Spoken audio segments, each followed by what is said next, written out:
Boa noite, eu sou a doutora Plague, abrindo mais uma vez as portas do sanatório, porque hoje é sexta-feira, e sexta-feira é noite de história. A história dessa noite é sobre um dos lugares mais assombrados do mundo, por ter uma atividade paranormal muito forte, muito intensa, e ter sido marcado por séculos de morte, de loucura e de muito sofrimento. É a ilha de Poveglia, na Itália, que fica perto de Veneza.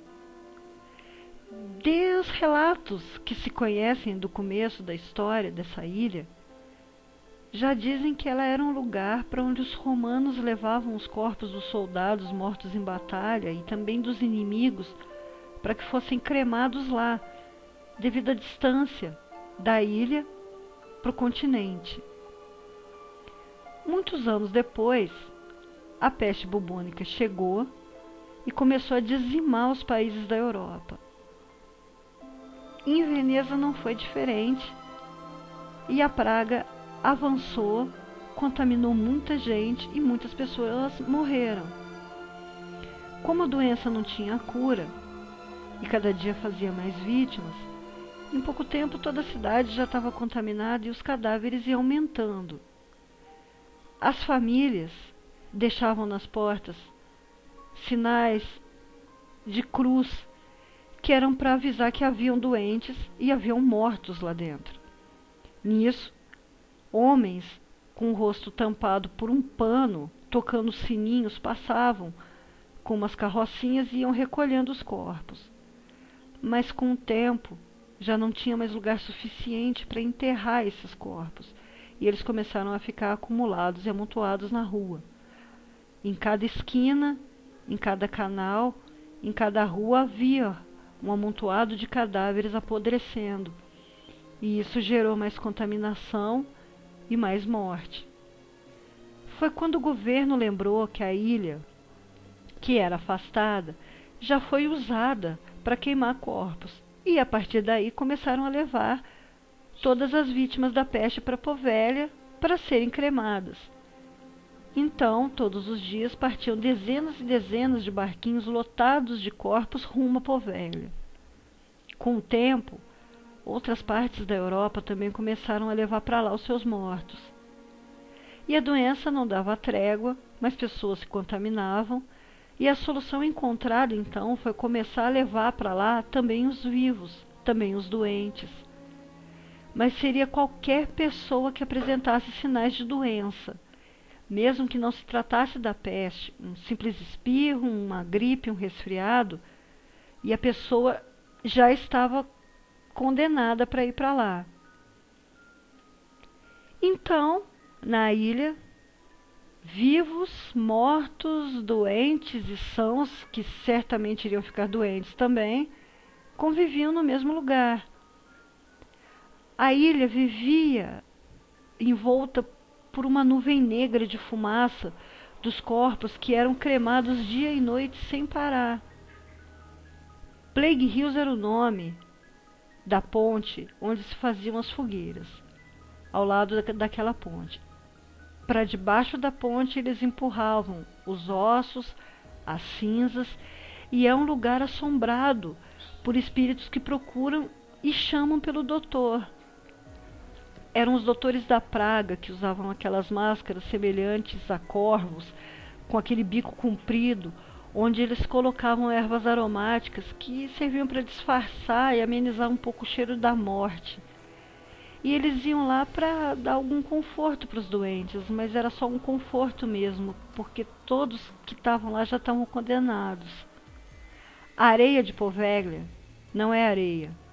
A areia original fica embaixo de uma grossa e espessa camada de cinzas de ossos das cerca de 160 mil pessoas que morreram lá em toda a sua história. E as ossadas estão por todos os lugares. Elas estão, como eu disse, embaixo da ponte, elas estão nas árvores, nas pedras, os crânios espalhados, estão inclusive na água. E quando a peste passou, Poveglia ficou um tempo esquecida. Mas depois disso, Novamente, ela foi usada para esconder uma parte da humanidade que ninguém queria por perto, e foi construído lá um sanatório para abrigar os doentes mentais perigosos e incuráveis. Então, todo tipo de pessoa com sofrimento mental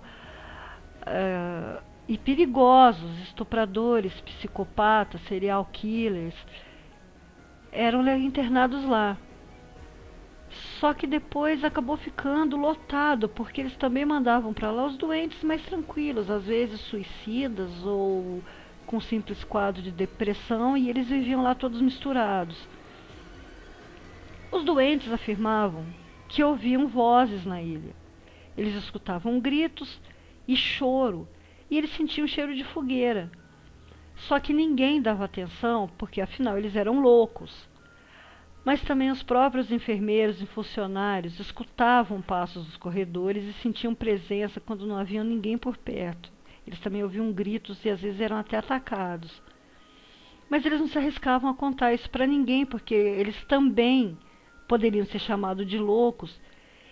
E o medo deles de serem internados naquele sanatório tinha um fundamento. Na torre da capela, o médico responsável pelo sanatório fazia suas experiências com os pacientes. Dizia ele, está procurando a cura, está tentando a cura através desses procedimentos. Só que as experiências envolviam tortura, testavam a resistência dos pacientes à dor, choque elétrico, hidroterapia, lobotomia, e alguns deles eram até mutilados. Uma certa tarde, ele subiu sozinho até a torre e se atirou. As testemunhas, que foram muitas, contam que ele não morreu na hora, mas uma fumaça negra brotou do chão e o asfixiou até a morte. Alguns arriscaram até dizer mais, que foram como se duas mãos feitas de fumaça tivessem envolvido o pescoço do doutor, estrangulando. Agora, tem também quem diga que ele não se atirou, que ele foi empurrado pelo paciente mais perigoso internado lá. Era um psicopata que foi usado em várias experiências pelo doutor. Ele foi inclusive mutilado e foi lobotomizado várias vezes. Mas uma coisa que todos eles concordam foi que o médico morreu pela fumaça e não pela queda. Depois, por motivos óbvios, o sanatório fechou as portas e ficou abandonado. Desde então, a ilha é temida até mesmo pelos pescadores, que não se atrevem a jogar suas redes nas proximidades, porque muitos deles já encheram as redes não só com peixes, mas também com ossos humanos, com crânios, pés, mãos, às vezes até o tronco inteiro de uma pessoa. Algumas famílias até arriscaram morar lá, devido ao preço dos lotes ser muito baixo, mas eles não passaram mais que uma noite no lugar. A última família que se tem relato que tentou viver em Porto Velho fugiu apavorada na primeira noite, deixando tudo para trás, saíram só com a roupa do corpo, jurando que eles nunca mais voltariam a pôr os pés lá. Eles não quiseram contar o que aconteceu, mas a filha mais velha do casal tinha um corte profundo no rosto que precisou de 14 pontos. Alguns turistas que vão até lá são atacados. Os produtores de vinho, que têm por lá os seus vinhedos, as suas plantações de uva, eles não se atrevem a ficar lá depois do pôr do sol, e todos eles evitam a todo custo chegar perto e principalmente entrar no sanatório ou na capela, que são os lugares, né, as ruínas onde estão os espíritos mais perigosos. Eles atacam, eles machucam as pessoas. Até mesmo os investigadores de fenômenos paranormais que foram até lá foram machucados, eles foram atacados. Acredita-se que quem ataque é esse psicopata, esse paciente que morreu lá, que foi, digamos que a cobaia preferida do doutor. Ele acumulou durante esses anos muita energia, ficou muito forte e muito mais violento do que era em vida. Em Plague Hills ficam os doentes, né, os fantasmas mais, digamos, tranquilos. São aqueles que morreram pela peste, mas que também choram, também gritam, procurando pelo doutor. A fumaça preta que cobria Poveglia naqueles tempos, às vezes ainda pode ser vista pairando sobre a ilha. Muitas pessoas de Veneza afirmam terem visto já essa fumaça. Mas é claro que não é uma fumaça real, é uma fumaça de energia espiritual residual, já que não se faz nenhuma fogueira lá há muito tempo. Essa fumaça, essa energia é o acúmulo de tudo de ruim que ficou gravado nessa ilha, que ficou gravado no chão. E eu acredito que é um solo amaldiçoado, um solo que não há mais como limpar, não há mais como mudar o que acontece. Recentemente, o governo da Itália colocou a ilha inteira à venda por um preço relativamente barato. Mas ninguém se interessou até agora, ninguém apresentou nenhuma proposta. E eu acredito que nem vai apresentar. Poveglia tem dono, ela tem os seus donos. E eles não querem ninguém lá. É um lugar que já abrigou muita tristeza, muito sofrimento, e eu acredito que os que estão lá agora querem paz. Eu acredito que pelo menos agora eles queiram um pouco de paz. E é isso que essa fumaça, ainda que residual, esteja escondendo até hoje. Bom, é isso. Espero que tenham gostado. Sexta-feira que vem eu vou contar sobre um outro lugar, também com uma incidência paranormal forte.